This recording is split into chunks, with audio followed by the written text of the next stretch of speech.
Hi, my name is Anupriya. Friends, you have been learning English for so long. You have a lot of English stuff in your mind, in your book and in your shelf.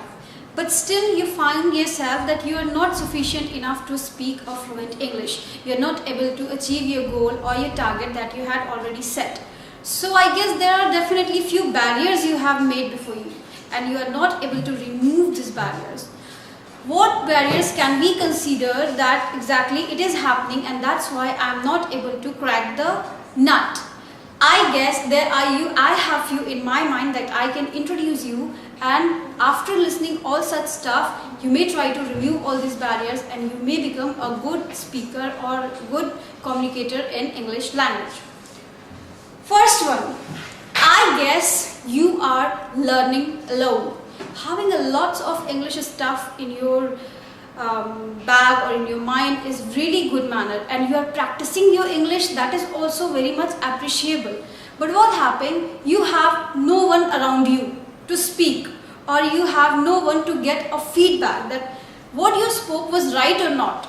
Alright, and suppose if you are practicing before the mirror, that is also very much appreciated. You are doing a very good job. You are speaking and you are listening to yourself, that is also appreciated.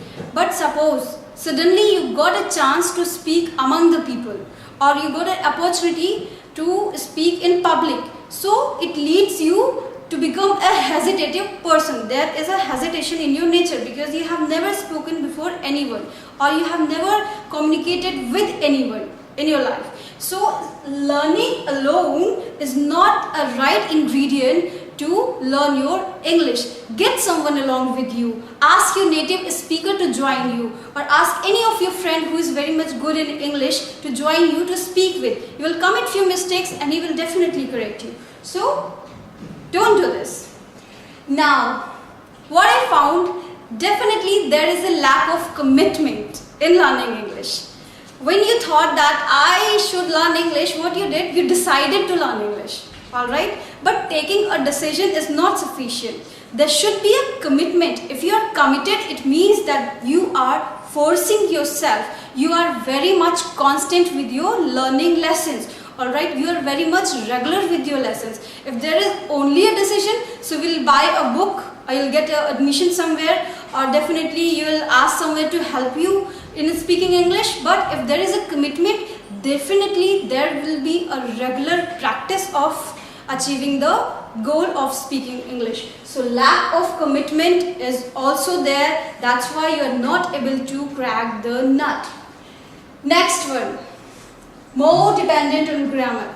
I'm really happy if you are doing good in grammar, if you have understood all the rules of English grammar. But language is an effortless tool. If you need to speak your native language, how much do you plan, or how much do you create a strategy in your mind to speak a sentence with your native language? Suppose your native language is Hindi. So do you exactly put an effort to speak a sentence?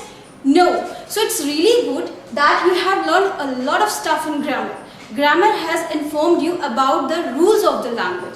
But just because you are surrounded only with the grammar to speak a language, so what you are doing, you are busy in translating in your mind. Alright, you are putting an effort, and this may lead you to a non-speaker or non-communicator. So depending very much on grammar is not the correct ingredient. Initially, probably you may commit few mistakes in terms of grammar. Don't worry, avoid it. Try to be a speaker, try to be fluent with the language. Don't go only for the translations and the grammar. So avoid this one also. Now, relying only on your school. When you decided, or when you committed to yourself that you are going to learn English, what you did, first step, you'll find a very nice school and you took an admission in the English speaking school. And you thought that there is something going to happen like a miracle overnight, alright? 60 hours course is there, and definitely after attending those 60 hours, you will become perfect. You will become a good English communicator. How can you think this? Because it's you who have to do all this. Friends, suppose if you buy something to your house, suppose you buy a microwave for your kitchen, or you buy a music system. Alright, so what do? You use that. You practice every day to cook food in the microwave, or you use your music system every day, putting the CD on it, that what kind of functions are there in that music system.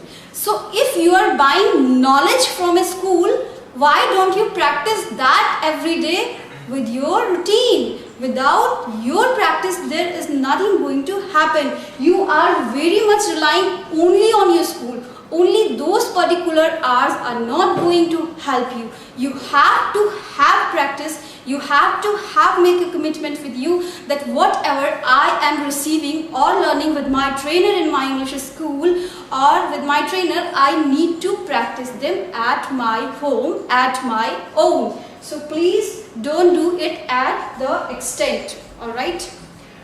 Last one. Trying to be perfect. Don't put yourself in a forced speech.